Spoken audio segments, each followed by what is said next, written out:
ধুর ধুর, সবাই তো চলে এসেছে, তা গোপালটা এখনো এলো না কেন? আর গোপাল আসলেই বাকি না আসলেই বাকি, আপনি কি বলবেন বলেছিলেন বলে দিন। না না, এটা সকল সভাসদদের জন্য ঘোষণা, তাই গোপাল আসুক, তারপরেই বলবো। এসে গেছি, আমি এসে গেছি মহারাজ। আহ, এই এতক্ষণে তোমার সময় হলো? হ্যাঁ, আর বলবেন না মহারাজ, আসার সময় বাজারে কি সুন্দর সুন্দর ইলিশ মাছ দেখলাম, কানকোগুলো একেবারে লাল টুকটুকে। দেখলেন মহারাজ, রাজসভায় আসার পথে বাজার করতে শুরু করে দিল গোপাল। এদিকে যে আপনি অপেক্ষা করছেন তার কোনো হুঁশজ্ঞান কিছুই নেই। এটা কিন্তু খুব অন্যায় গোপাল, তুমি রাজকার্যকে প্রাধান্য না দিয়ে নিজের ব্যক্তি স্বার্থটাকে দেখছো। না মহারাজ, আমি তো আপনার জন্যই ওই মাছটা দেখছিলাম। আমি গরিব মানুষ, ওসব মাছ মাংস কিভাবে খাবো বলুন, শুধু দাম দর করেই চলে এলাম। যাতে খেতে পারো সেই আলোচনার জন্যই তো আজকে তোমাদের সবাইকে একটু তাড়াতাড়ি করতে বলেছিলাম। কেন মহারাজ, রাজবাড়িতে কোনো মহাভোজের ব্যবস্থা হচ্ছে নাকি? হ্যাঁ, হচ্ছে গোপাল, হচ্ছে হচ্ছে, তবে রাজবাড়িতে নয়, এই রাজবাড়ির থেকে অনেক দূরে তাল গ্রামে বনভোজন। বাহ বাহ বাহ বাহ বাহ, তাহলে তো একেবারে জমের দই। হ্যাঁ, শুধু দই কেন, ইলিশ, মুরগির মাংস, ভাত, ডাল সবই আছে, আবার শেষ পাতে দই, মিষ্টি, সব কিছুর ব্যবস্থা ওখানে করা থাকবে। তোমাদের শুধু একটু ওই হাতে হাতে সাহায্য করতে হবে, এই আর কি। সে না হয় করবো মহারাজ, শুধু রান্নাটা একটু ওই জমিয়ে হতে হবে। হ্যাঁ, বলছিলাম কি মহারাজ, আমি তো একটু পেট রোগা, তা ভাজা ভুজির কিছু বন্দোবস্ত আছে তো? আছে আছে, বেগুনি আছে, আবার সকালে কচুরি আছে। আচ্ছা, কে কে কি কি খাবে সেটা কিন্তু বলে দাও। মাছ, মাংস, ডিম, নিরামিষ, সবজি, সব সব। মহারাজ, আমি কিন্তু আগে থেকেই বলে দিচ্ছি, আমি সবজি খাবো। আমি মহারাজ ইলিশ ভাজা আর ইলিশের ঝাল ঝোল যা হবে তাই। আমি তো মহারাজ ইলিশের ভাজা আর মুরগির মাংস দুটোই খাবো। এ কি মহারাজ, গোপাল তো মাছ মাংস দুটোই খাবে বলছে। হ্যাঁ হ্যাঁ, খাবে, যে যা খাবে বনভোজনে তাকে তাই খাওয়ানো হবে। শুধু একটাই কথা, বনভোজন সেরে আসার পরে তোমাদের সবাইকে মন দিয়ে কাজ করতে হবে। হ্যাঁ মহারাজ, আমি তো একেবারে হৃদয় উৎসর্গ করে দেব। তা বনভোজন কি একদিনের জন্যই হবে? না না, একদিন নয়, 3 দিনের জন্য হবে। আমরা তো ওখানেই থাকবো, জঙ্গলের ধারে থাকার জায়গার সমস্ত বন্দোবস্ত থাকবে। মহারাজ, আমার একটা কথা ছিল। কি কথা? সবাই তো মোটামুটি বললো কে কি খাবে, কিন্তু আপনি তো বললেন না। আরে, আমিও তোমার মতো ইলিশ মাছ ভাজা আর মুরগির মাংস, বিশেষ করে মুরগির ঠ্যাং দুটো আমার জন্য বলে রাখবো ঠাকুরকে। বাহ, দুটো ঠ্যাংই আপনি খাবেন? ভালো ভালো। কি হলো গোপাল, কি ভাবছো? কিছু বলবে তো বলো। না মহারাজ, কিছু না কিছু না। আমি যদিও খেতে ভালোবাসি, তবুও আমার মনের মধ্যে একটা ছোট্ট খটকা লাগছিল। হ্যাঁ, আবার কি খটকা? না মানে, আমি বলছিলাম কি, ওই রাজবাড়ির টাকায় এত খেয়ে দিয়ে অপচয় না করে আপনি যদি গরিব মানুষদের দান ধ্যান করতেন আর ছোট করে আমাদের খাওয়ার ব্যবস্থা করতেন, তাহলে মনে হয় ব্যাপারটা বেশি ভালো হতো মহারাজ। কারণ আমি শুনেছি তালগ্রামের লোকেদের আর্থিক অবস্থা তেমন ভালো নয়। দেখেছেন মহারাজ, দেখেছেন গোপাল কিরকম শুভ কাজে বাধা দিচ্ছে। হ্যাঁ হ্যাঁ, ওসব সমাজ সেবা পরে হবে গোপাল, আগে আমরা সবাই সেবা করব। সবাই রাজবাড়িতে সকাল সকাল চলে এসো, আর আমরা হই হই করতে করতে যাব। কালকে সকালে গরুর গাড়ি প্রস্তুত থাকবে, রাজবাড়ির সামনে সবাই চলে এসো।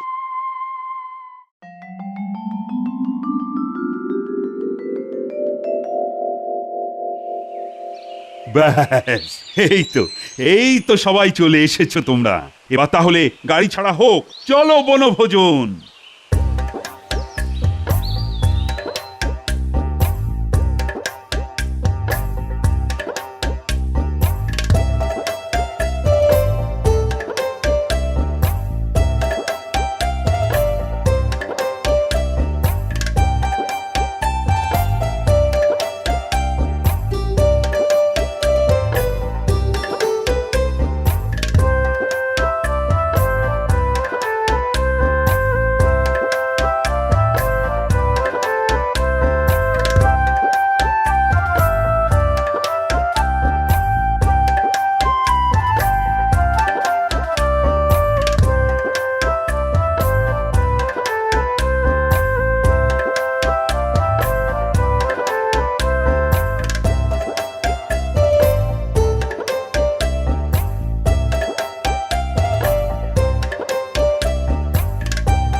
কই গো ঠাকুর, কোথায় গেলে?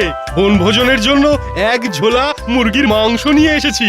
বাহ বাহ বাহ বাহ বাহ, মাংস চলে এসেছে। বাহ বাহ বাহ বাহ বাহ, খুব ভালো কাজ করেছেন। এবার জমিয়ে কষিয়ে রেঁধে ফেলবো। যাও যাও সেনাপতি, তুমি ঠাকুরের সাথে রান্নাঘরে চলে যাও। আচ্ছা মহারাজ। রান্নাটা হতে বাকি, তারপরে শুধু আমি চেটে পুটে লুটে খাবো। ওহ, সব সময় খাই খাই ভাই, খাই খাই খাই খাই। মুরগির মাংস বলে কথা, কতদিন বাদে জমিয়ে খাওয়া যাবে। আর মুরগির ঠ্যাঙের মাংসের তো কোনো তুলনাই হয় না।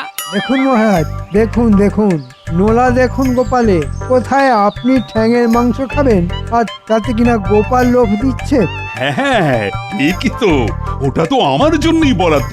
শোনো গোপাল, তোমাকে কিন্তু আমার ঠ্যাঙের টুকরো দেওয়া যাবে না। না না মহারাজ, আপনার ঠ্যাঙের টুকরো কেন খাবো? আমি তো মুরগির। একদম কথা ঘোরানোর চেষ্টা করবে না, মুরগির তো মাত্র দুটো ঠ্যাং, মহারাজের খাবারে ভাগ বসানোর চেষ্টা করছো। আর ওই দুটো ঠ্যাংই আমাকে দিতে হবে, না হলে কিন্তু খুব খারাপ হয়ে যাবে। এ বাবা, দুটো ঠ্যাংই মহারাজ খাবেন কেন? একটা আমাকে দিলে হয় না? এই গরিবের মুখছে। না, হয় না। ধুত্তুরি, ভালো লাগে না। এ কি, গোপাল চলে গেল যে? আমরা তো ভাবলাম একটু গানের লড়াই খেলবো, হাসি মজা হবে। এত গোপালকে নিয়ে ভাববেন না মহারাজ, ও যেখানে খুশি যাক, আমি তো আছি। ও, এই মৌকায় আমি আমার ব্যক্তি সত্তাকে একটু ভালো দেখিয়ে দিই।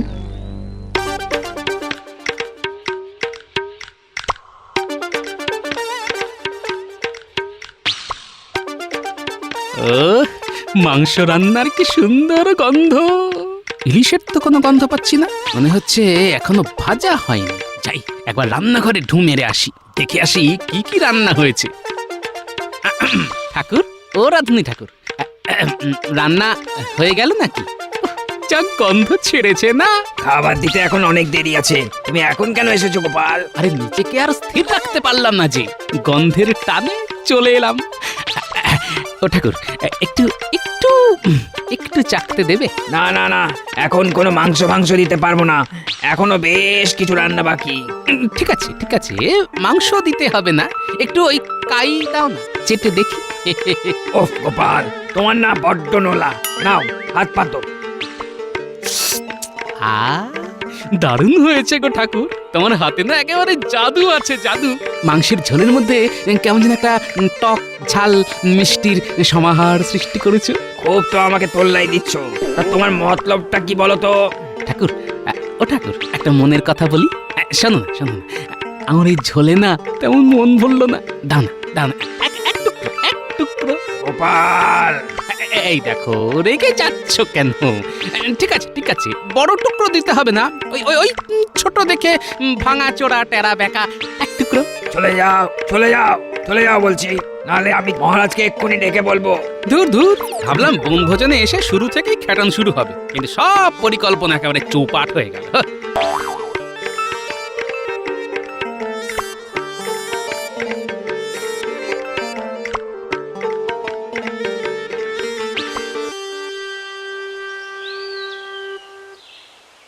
সারা দিন ভিক্ষে করেও দুমুঠো চালের বেশি কিছুই পেলাম না। ভাতের সাথে ছেলেটাকে যে কি খেতে দেব। ইস, কত কষ্ট মানুষটার, একে সাহায্য করতে হবে। আমি এদিকে ঠ্যাঙের মাংসের জন্য হাহুতাশ করছি, আর এর যে কিছুই নেই।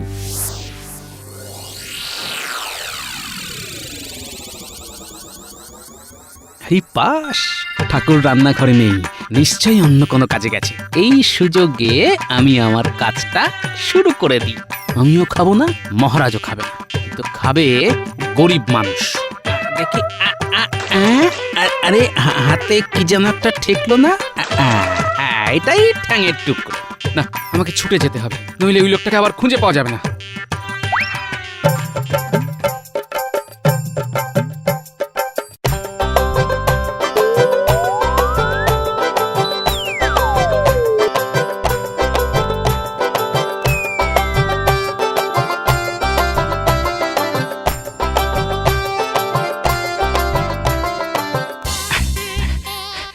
ওই তো ওই তো ওই তো ওই লোকটা।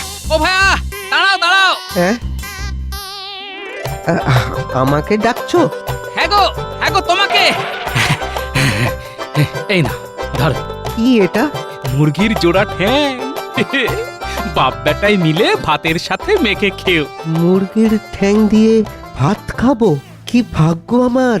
তা তা বাবা, তুমি কে বলো তো? আমি গোপাল। লোকের উপকার করাই আমার কাজ। তুমি তো বেশ দরাজ মনের মানুষ দেখছি। তা কোথায় থাকো গো তুমি? আমি কৃষ্ণনগরে থাকি, মহারাজ কৃষ্ণচন্দ্রের রাজসভার এক সামান্য সভাসদ। আমরা একটু বনভোজন করতে এখানে এসেছি। তার মানে তুমি সেই বুদ্ধির রাজা গোপাল ভাঁড়? এই দেখো, এসব বলে একদম লজ্জা দিও না। এখন তুমি এসো, হ্যাঁ, অনেক বেলা হয়ে গেল। মানুষ নও তাহলে তুমি কে? আমি ভূত। ওরে বাবা, ভূত! এই দেখো, ভূত শুনেই ভয় পেয়ে গেলে। ভূত হলেও আমি কিন্তু খুব উপকারী। নাও নাও নাও, ঠ্যাং দুটো ধরো। আমি আমি আমি নেব? নেবে বই কি, দুমুঠো চালের গরম ভাতের সঙ্গে দুটো ঠ্যাং যা জমবে না। তুমি তুমি খুব ভালো ভূত গো, খুব ভালো ভূত। ভালো কি মন্দ বুঝি না, তবে অসহায়কে সাহায্য করতে আমার বেশ লাগে। যাও যাও, তুমি এবার বাড়ি যাও যাও। দেখেছেন মহারাজ, দেখেছেন? সবাই চলে এসেছি। পেটের ভিতর ইঁদুরেরা চুঁচা করছে, কিন্তু গোপাল এখন এলো না। এসে গেছি। এই তো আমি এসে গেছি। তা এতক্ষণ তুমি কোথায় ছিলে গোপাল? অচেনা গ্রামের অপরূপ শোভা দেখছিলাম মহারাজ। আমরা এখানে কত হাসি ঠাট্টার গল্প করলাম, আর তুমি রাগ করে চলে গেলে। কি করব মহারাজ, আমার মনটাই তো উড়ু উড়ু। খুব খিদে পেয়ে গেল, তাই আবার চলে এলাম। হ্যাঁ, ঠিক আছে ঠিক আছে। ঠাকুর, তুমি খাবার দাওয়া শুরু করো। হ্যাঁ মহারাজ, এক্ষুনি দিচ্ছি। কি, আমার মুরগির ঠ্যাং কই? সেনাপতি, তুমি যে মুরগি নিয়ে এসেছিলে সেটা ঠ্যাং ছিল না? ঠ্যাং মাথা সবই তো ছিল মহারাজ। ঠাকুর, রেঁধেও ছিলাম মহারাজ, কিন্তু দিতে গিয়ে দেখি হাঁড়িতে নেই। তাহলে কে চুরি করলো? কে কে চুরি করলো আমার ভাগের মুরগির ঠ্যাং? মাংসটা দারুণ রান্না করেছে ঠাকুর। ঠ্যাং দিয়ে কি করবেন মহারাজ, যা পেয়েছেন সেটাই খান। মহারাজ, আমার মনে হয় গোপালই ঠ্যাংটা খেয়েছে। হ্যাঁ, গোপাল? হ্যাঁ রাজামশাই, গোপাল, কারণ রান্নার সময় ও ঘুরঘুর করছিল। মহারাজ, গোপাল কিন্তু মাংস আনা মাত্র ঠ্যাং ঠ্যাং করে ভীষণ হ্যাংলামি করছিল। গোপাল, আমার ভাগের ঠ্যাং আমাকে দিয়ে দাও বলছি। এখন কি করে দেব মহারাজ? ওটা তো আমি দান করে দিয়েছি। দান করে দিয়েছো মানে? কাকে দিয়েছো? একটা গরিব মানুষকে। বদমাইশ, আমার ঠ্যাং দান করে আবার মহান সাজা হয়েছে না? এই দেখো, আপনার ঠ্যাং তো আপনার ঠ্যাঙে লেগেই আছে। দিয়েছি তো মুরগির ঠ্যাং। মস্করা মস্করা, আবার মস্করা করা হচ্ছে। দাঁড়াও দাঁড়াও, দেখাচ্ছি মজা।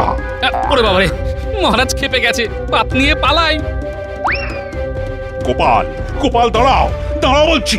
ঠাকুর ঠাকুর, আজকে রাতে শুধু নিরামিষ হবে, শুধুই নিরামিষ। হ্যাঁ হ্যাঁ নয়, হ্যাঁ, আমার ভাগের খাবার দিয়ে পরোপকার করা হচ্ছে, পরোপকার। তাড়িয়ে দিন না মহারাজ, গোপালকে এখান থেকেই তাড়িয়ে দিন। শুধু গোপালের উপকারগুলো ভুলতে পারি না বলে তাড়াতে পারি না, নইলে কখন তাড়িয়ে দিতাম। মহারাজ আজকাল শুধু নিজে খাবো করে, এটা বুঝতেও পারে না অন্যকে সাহায্য করার মধ্যে কত আনন্দ। মন্ত্রীর পাল্লায় পড়ে কত আনন্দ।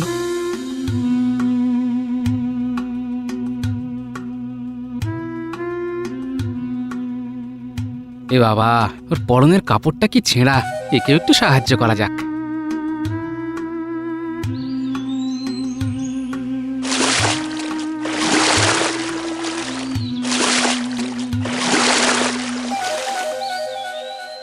পণ্ডিতের কাপড়টা টুক করে নিয়ে নিলে হয় না? এই এই এই এই এই গোপাল, আমার কাপড় টেনে নিচ্ছ কেন? একজনকে সাহায্য করতে হবে যে। কাকে? যার পরনে ছেঁড়া কাপড় তাকে। তাহলে আমি কি পরবো? আপনার তো অনেকগুলো আছে, যেটা ইচ্ছে সেটা পড়ুন। কিন্তু এখন তো কাপড় পরে নেই, জল থেকে উঠে লজ্জা নিবারণ করবো কি করে? এই নিন, কচু পাতায় লজ্জা ঠেকে বাড়ি চলে যান। চললাম পণ্ডিত মশাই। গোপাল, ভালো করলে না কিন্তু। গোপাল গোপাল, খুব খারাপ করলে, খুব খারাপ করলে। এ কি কাণ্ড রে বাবা, গাছ থেকে কাপড় পড়লো। গাছ থেকে পড়েনি কাকু, আমি ফেলেছি। তুমি ফেললে? তুমি ছেঁড়া কাপড়ে কষ্ট পাচ্ছিলে, তাই একটু সাহায্য করলাম আর কি। তুমি খুব ভালো। এবার তা বাবা, তুমি কে? গোপাল, গোপাল ভাঁড়। গোপাল? হ্যাঁ, কৃষ্ণনগরের মহারাজের সামান্য এক সভাসদ।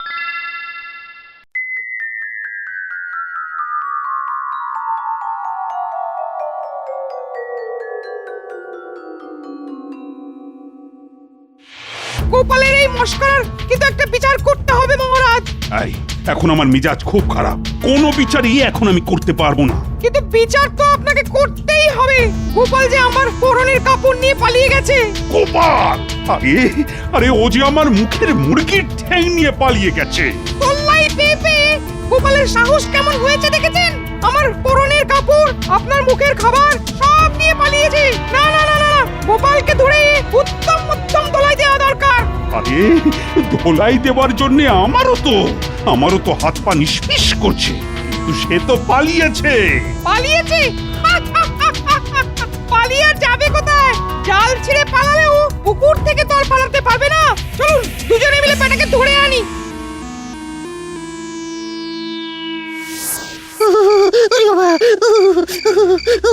কি শীত, কি শীত! আমার যদি একটা মোটা জামা থাকতো।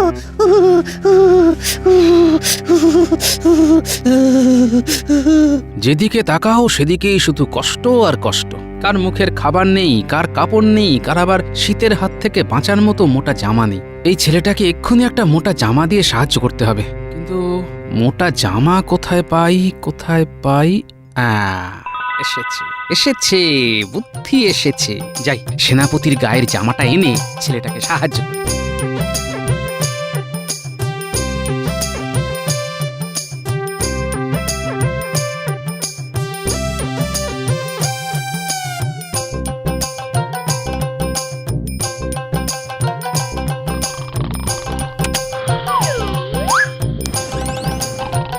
বাহ, দারুণ! এই ঘুমের মধ্যেই সেনাপতির গা থেকে জামাটা খুলে নিতে হবে। না না, এভাবে হবে না। উল্টে টানাটানিতে সেনাপতির ঘুম ভেঙে যেতে পারে। একটা কাঁচি বা ছুরি কিছু লাগবে। যাই, রান্নাঘরে পেয়ে যাব।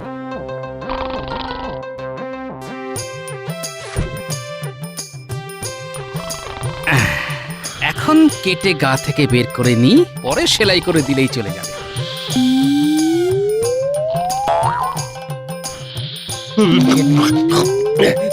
কে রে? গোপাল, এটা তুমি কি করেছো? আমার জামা কেটেছো কেন? সাহায্য? মহারাজ তো আর কাউকে সাহায্য করলো না, তাই আমিই করছি। করাচ্ছি তোমার সাহায্য। প্রথমে সকালে মহারাজের মুরগির ঠ্যাং, তারপর পণ্ডিতের কাপড়, আর এখন আমার গায়ের মোটা জামা। আজ তোমাকে ছাড়বো না, পাজি হতভাগা। আমার অমন ভালো জামাটার পিন্ডি একেবারে চটকে ছেড়ে দিলে। আরে আরে, খেপে যাচ্ছ কেন সেনাপতি? এত বয়স হয়েছে, তবু বুঝলে না আর্তকে সাহায্য করা কত ভালো। আগে তো তোমাকে উচিত শিক্ষা দিই, তারপর বুঝবো ভালো না মন্দ।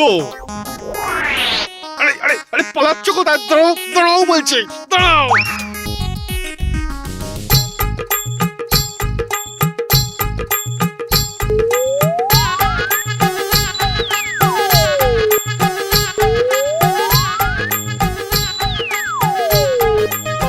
এত তো খোঁজা হলো, কিন্তু ধরিবাজ গোপাল কোথায় লুকোলো বলুন তো? নিশ্চয়ই আবার কোনো লোককে সাহায্য করতে এসেছে। গোপাল গোপাল গোপাল, দাঁড়াও দাঁড়াও বলছি, দাঁড়াও। ওই তো গোপাল, এইবার বেটাকে ধরতে হবে। ধরো ধরো বেটা, ধরো ধর বেটাকে, ধরো। ওরে বাবা রে! ধরো। ওরে বাবা, এই বয়সে কি দৌড়টাই না করাচ্ছে, বাপ রে বাপ। আমার যে জিভ বেরিয়ে গেল।